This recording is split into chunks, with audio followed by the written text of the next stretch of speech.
Hello, and welcome to the Exponential Growth Podcast, powered by Analyst Investors. I'm your host, David Olivencia, co-founder of Analyst Investors, and a passionate advocate for leveraging innovation and technology to drive success. In this podcast, we'll dive into the strategies that top leaders, investors, and entrepreneurs are using to navigate and thrive.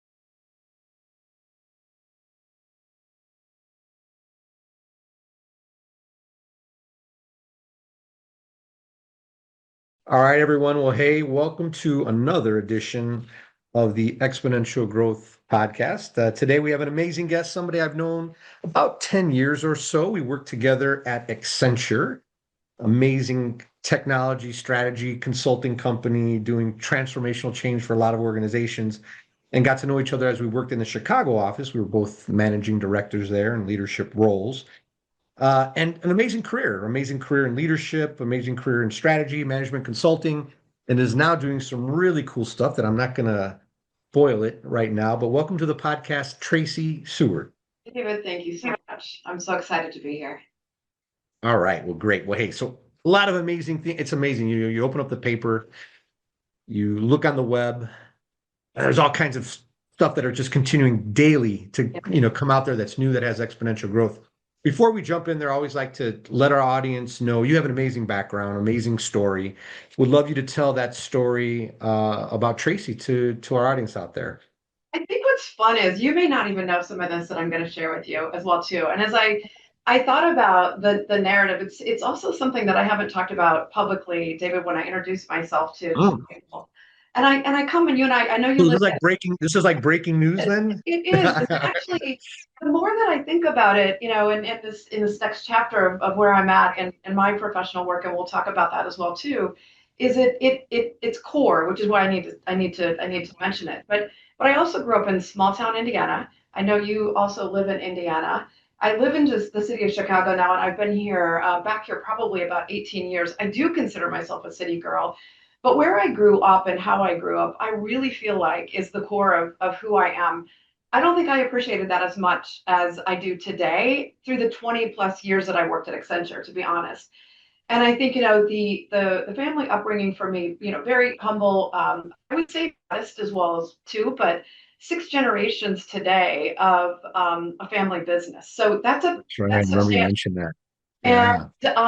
And yeah, maybe I did mention this as I think about like some of the things, the work you're doing on the board as well too. But 1892, this company was created, and I obviously was not around then, but I've seen the pictures of how it started, right, in the back of wagons and selling goods in the back of wagons. But year over year, the transformation that this business has gone through and has done to today, right? It's gone from selling in the back of a wagon to a general store, a hardware store where I spent tons of time sorting nails and all kinds of things like that, restaurants to, a big general mechanical contracting company today.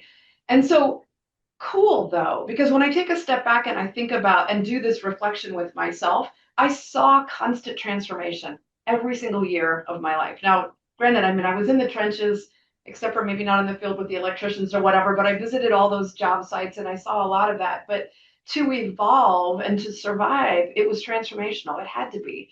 And so I don't think I thought about how much, I geek out about, consulting and being a consultant, solving problems, transformation that, that you and I both have led at Accenture as well too. But I saw it from probably the first 3 years of my life when I could remember what was actually going on. So that's like the humble upbringing, and to watch now, my family's still heavily engaged, and and I advise as well on the outside, but I'll just never forget my grandpa talking about the fact that, right, we don't have all the answers, but we're going to continue to change and transform, and we're going to go. And, if it weren't for the people, the doors wouldn't open. And that's something I know that you and I really definitely share from an Accenture perspective as well. So that's just a bit of the background that continues to just take me in this, like, I can't stop thinking about change and transformation and what's next for business. So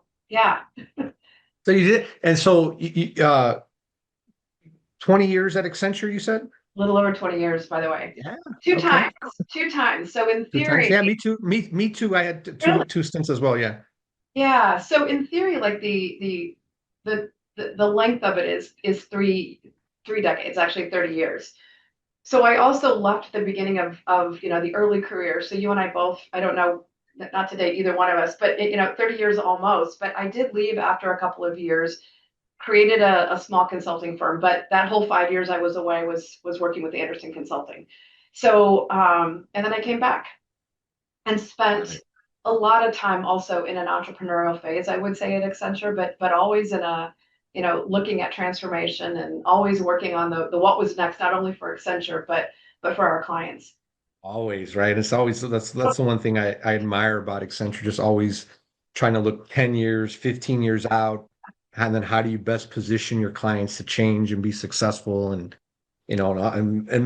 several technology changes that have went out there for obviously more on the big corporation side, but it has more a lot of impact to everyday everyday people out there, regardless of how you live, work, and play. So it's been amazing to watch. Anything you want to share about what you got going on recently? Like what are you kind of doing recently? It's funny because I actually was going to even say it before, but I think it's thinking about the transformation of where I'm at right now. And again, I think I always joke about this with my friends, even at Super Bowl party last night. It's like you can't ever take the consultant out of a consultant, but it can be a little bit different on the other side of Accenture. And so for me, it still stays the through line is with leaders and leadership. And my entire career would have been at the intersection of technology and people, David. I was always in our, and attached to what we called our talent and organization practice. So always in that human capital, but a technologist at heart. And so humanizing technology always throughout my career, but wow, is it important now? Wow, is it important now? And so that's where I spend a lot of my time right now is with leaders in the world of their AI adoption strategies, right? And it's not when, it's now, right? And we're all in it and adopting it, but how do we truly bring it into the fold of our teams and our workflows and at Accenture I spent a lot of time in that. What is the future of work? We're in it. Oh, totally. We're in No, it totally, right totally. now. So I would say the leadership advisory and still in that intersection of human and technology is where I'm at right now. Well, it's an amazing space. It's there's so much things going on there, right?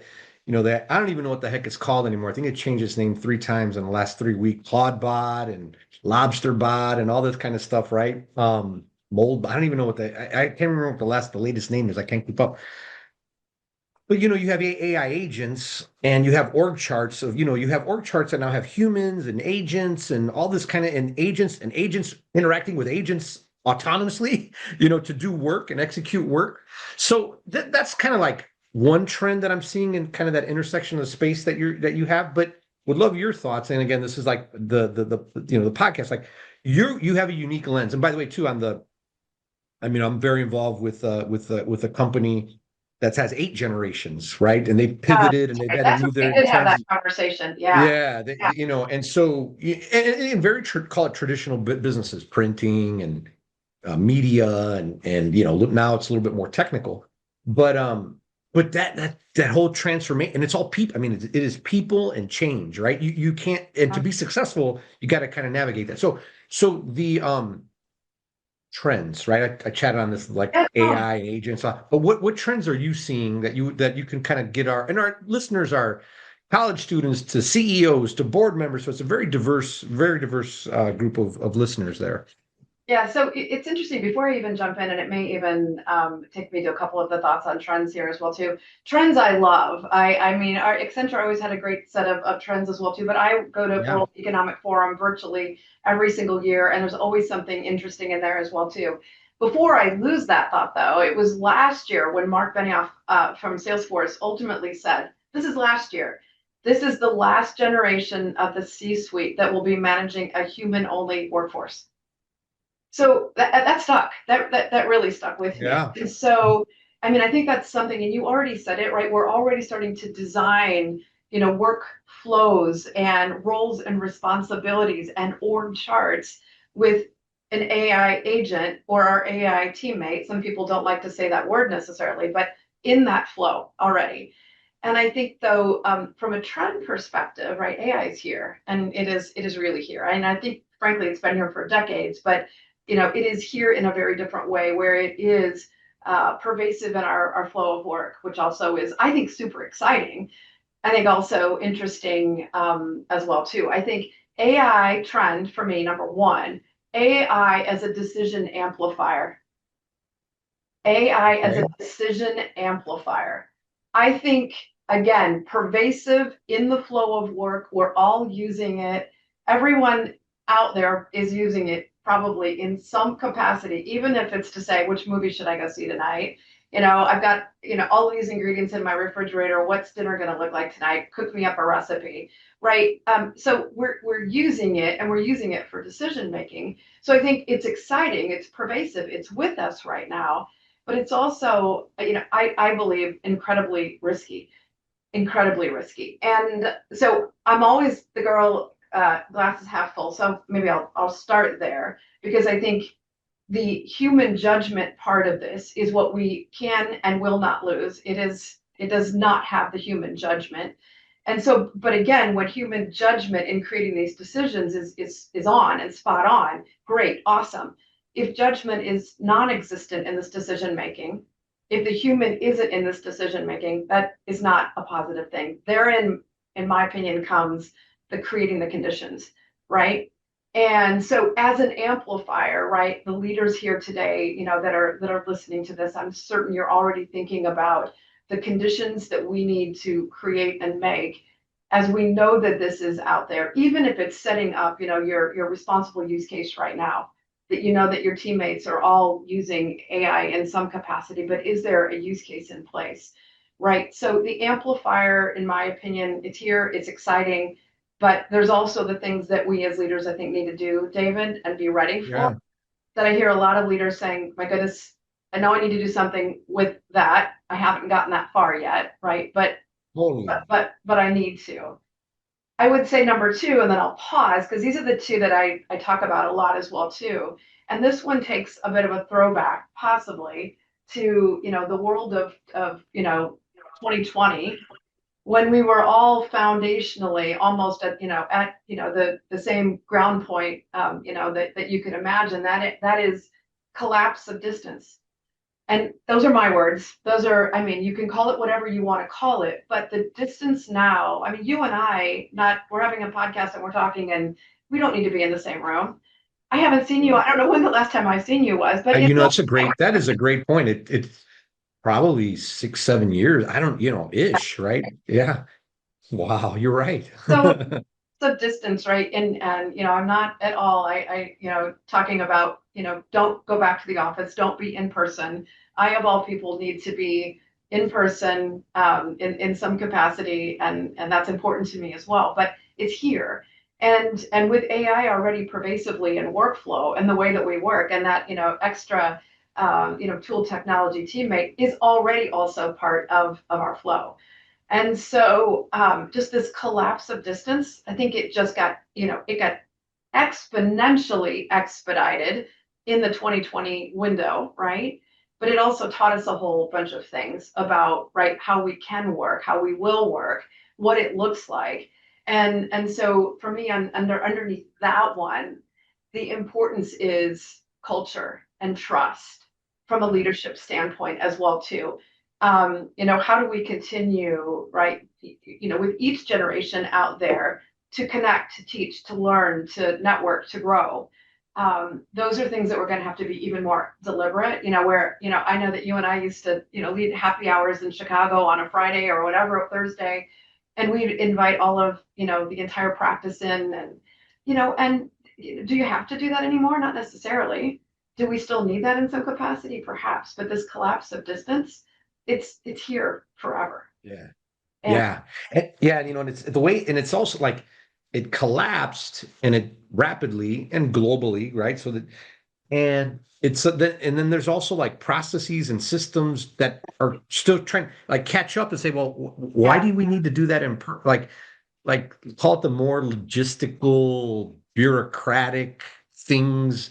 You're seeing it still takes a while for processes to catch up, but they're getting pushed to we'll call it more remote or getting automated and stuff like that. But I think the deep connection what we're seeing, yeah, at Angeles where I run is experiences like experience like happy hours. You can argue it's an experience, but you go to the office and like that. But it's like what I think is becoming more human are just experiences. It could be a beautiful concert. It could be a boat ride. It could be, paint, sipping wine and painting and stuff like that, right? Like those things I think you're seeing, maybe more, but you're seeing connections happen that way as well.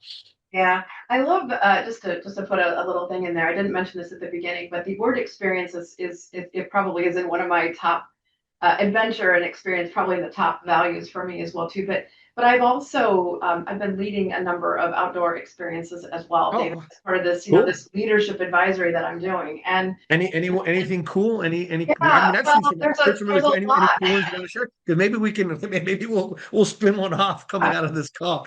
Not at all meant to be a commercial. It really isn't. So, for me, for the last a good 10 years, back to your point of experience, I love to climb mountains, and so I've been taking groups of people up these mountains. So Kilimanjaro a few times, and I'm going to do the walk across Spain, the Camino de Santiago here this year as well too. But Yeah, I had a good friend who just did that last year. Good friend yeah, that just did that last year. Yeah. but putting leaders in the room, and again, the way that I talk about that, and it doesn't need to be an experience. It doesn't need you leaving your house or whatever, right? Or it doesn't necessarily, but it is about changing the conditions, and that's what I talk about, right, as well too, is just changing the conditions that we're under. Because wow, you've already said it, the pace of change. I remember days when we used to say, when years back, that the pace of change is never, as slow as it is today. I Correct. don't even think That we is a can great exponentially statement. It measure will only that. get faster. Yeah, totally. Which Correct. is which is scary because it's happening so fast. I always say like, look at the iPhone, whatever, 15 years ago, whenever it first came out, and just look at all it does right now. Just Correct. but that was whatever, 10, 15 years. But that pace of change just for that that's only going to get faster and shorter. And by the way, that's kind of the call it the thesis behind the Exponential Growth podcast and newsletter that I have is like It the stuff is. is happening I mean in multiple dimensions of exponential growth, right? So well good. So that's a little bit so those are some of the trends you see that you've laid out there. Now, what investing, right? So you have an interesting take on investing. One, I assume you invest yourself. Two, though, you have a family business that over almost 100 years has had to make investments, pivot, change. And so and then how do you see them looking at from a business perspective how they invest in this environment? And then just maybe to our audience out there, how should they think about investing with all this change that's out there? Yeah, yeah, I think it's a great question. And again, I'm not necessarily a portfolio manager, but of course I invest. And we've been taught to invest since we were very, very young kids, and hopefully everyone out there is doing the exact same thing as well too. But I think what I can bring as well too, so not only the family business and how I've watched over the years the investment, the reinvestment, the shift, the change, the liquidation, and where they've taken it to ultimately come to where they are today and where they're going. But I can also equate that to what I think, back to the consulting days, the level of investment, I would say almost it's execution advantage. I think that's the word I want to say, execution advantage. And the level of greatness that I have seen post investment, even from a consulting standpoint, as well as the level of honestly failure in investment based upon execution advantage. I think those are the words that come to mind. What I mean by that as well is, right, our leaders aligned. Is the vision and strategy in place? Are leaders aligned to the vision and strategy? And our leaders and operators and partners and suppliers, and is there alignment? And I might even throw in like the world of AI that I see right now as well is, and this has been going on for 3 to 5 years as well too, is, let me just insert an example. Board says I need to go start to put my AI plans in place. I'm going to go put my AI plans in place, but without, a very, very intentional strategy and alignment about how we're investing time and money in that exact program, right? Is it for naught? In some cases, I think many times it actually has fallen apart, and the investment, that individuals have put in it have actually gone way darker than was planned. And so there's this, again, back to execution, maybe even excellence, right? The way that I would look at it as well too, but also being ready to pivot and being ready to shift. But I would be looking at companies that's kind of my thought process here, is companies that have just a very strong vision, strategy, alignment at the top. How are leadership decisions made? How are decisions that aren't going well made and handled, right? What does alignment look like? Because ultimately, at the end of the day, I've seen them win and I've seen them fall apart. Yeah, Now that totally. alignment in place. So Yeah, it's because we're in a world of a lot of change, and you talked a little bit about pivoting, right? And you know how to pivot, when to pivot. I mean, those are not easy decisions, right? And I think to your point, they should have, you have the right strategy and plan and all that other. It's got to be then aligned with values, and then you call it your execution. Then you can make investments and bets, and you know there's scenarios where you get asked for an investment, and it's always like, yeah, wait, here's the plan. It's going to go up and to the right. We're going to do this. And I'm like, well, maybe, but what about the scenario where things go south? correct. And then how do you know when things are going, and what are the when things don't go as you plan, and really thinking through that stuff. It's really, and it's not easy, by the way. It's really hard. I mean, think Netflix and Blockbuster, right? One of the best examples. Oh my God, it's an amazing story Right. because it was like disruptive technology. But by the time they kind of knew what was happening, it was the machine was just kind of too late, and they went bankrupt. Right. That's like one example that I see. But the thing is, like, it goes to your earlier point about like the accelerating change of technology. Like, look, at least Blockbuster had 5 years, 6 years, 7 years to kind of see what was going, and kind of now it's happening a lot faster, right? So it's really it's not this it's this isn't easy. So you're in this space. Then this kind of goes like the leadership thing, right? So you talked about trust, you talked about culture. How do you lead, and how do the leaders make decisions in this environment?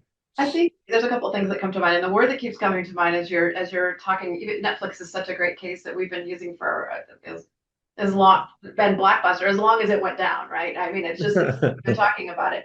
But the word that's coming to mind here too, and I would say one of the core strengths, skills, capabilities, whatever we want to talk about. I mean, the word it's agility. It's agility. Agility. It is agility, and that is easier said than done. There's a whole lot of things. If I break Totally. it down, Totally. oh my gosh, ego gets in the way, right? I was destined in design. I'm mentoring, a couple of individuals right now, and I can see some of this. Oh, but I don't want to give it up yet. But I don't want to stop. But I don't want to pivot. But I want to try a little longer.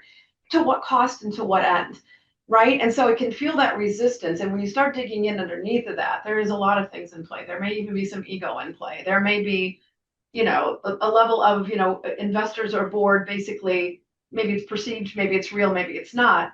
of ultimately saying, listen, you gotta succeed, you gotta fail with this one, but sometimes you gotta let go. And you Totally. do have to move on. So it is agility. And that is a skill that is way easier sometimes said than done, or I would say performed, right? Totally. A whole lot of things Oh, going on behind it that are actually very human and emotional as well too. So that's key. That is key for yeah. me. And you look at, like a lot of the amazing tech companies, they do a really good job at it, right? Whether it's Apple and looking at how they agile to different product lines, different versions of products, store, all that, and then even the watches and you look even Microsoft, right? Word Office, server software, cloud, gaming, all this day. They think they got into TV too for a little bit there with was it MSNBC or whatever. But so trying a lot of different things, and then you look at Amazon too, another one, right? It's agile, Whole Foods, you know, doing Healthcare, all kinds of pharmacy, satellite and all deliver, that. so that's drone delivery, all kinds of stuff, right? And making mistakes, right? I mean, what was it? The one that was it the not the Kindle? I think the Kindle did all right, but I think the jury's still out on Alexa. I think we'll see. But the point is, it's like trying things, being agile, seeing if decision criteria. Hey, do we kill this? Do we let it continue? What before we get in it? How are we going to get out of it? Right. Those kind of things. Yeah. Interesting. So what that makes me think of as well too is something else that we talk about a lot with leaders too is leaders. So taking agility maybe even a step further, because it's like how do you do that? But you're Yeah, you're touching great on word. it a little Great bit. word. How do you do it? Right. You're touching on it a little bit, I think, as well too. So it's call it, I don't know, modern leadership. I don't know if I like that or not either, but a leadership trait as well right now, in my opinion, or trend or whatever you want to call it. I don't know. But it is moving from decision maker to designing the decision conditions. And so Oh, if I like that. I design, like that. designing the conditions, and I think it's a great segue to the point you just raised, right? Because again, you're now starting to, you said a few of the points, right? That you're starting to identify how far are we going to go? How long are we going to go? To what investment number? What do the metrics look like? What do the numbers look like? Let go. Or let's go big, right? Or, Yeah. so Let's triple down. Let's look. I mean, exactly. look what the hyperscalers, how much they're investing right now, building out, all these data centers and all that kind of stuff, right? For Right. whatever reason, they made a decision. We're going big, big. Right. So designing the decision conditions, I think, is also really important to do as well, too. Yeah. Well, Yeah. Tracy, so you have a lot of things going on, Tracy. Any, as we look at think about exponential growth and whether it's things that you see, ways to invest, leadership, any kind of last thoughts you want to leave with our listeners out there, and then also how do they get in touch with you and keep up with all the great work you're doing? Yeah, of course. I think I'll end with a couple things. And it's funny, I think I'll go back to even where I started with the blue collar business in a second here too. But I think it's an incredible time for leaders. And I think it is. I think it's scary. I think the decision making is happening faster than, obviously the human mind and body can keep up with it. And what will that look like? And again, I go back to maybe, designing the conditions. There's a number of things that we talk about as well. But it's there that we're in an era where leaders now truly, truly, truly, I'm going to use something that you and I might know well too, truly need to be human. They need to be human. We can't hide behind years of experience. We can't hide behind frameworks. Right? We need to be human. We need to trust our teams. We need to trust our leaders. So there's an era now that's just almost fundamental, David, that I think gets me really excited about, the opportunity that we have as leaders. But I think what also, like, just completely, a little bit different than that is watching as well. If you're watching, in NVIDIA, CEO is talking about this. Mike Rowe from Dirty Jobs is talking about this.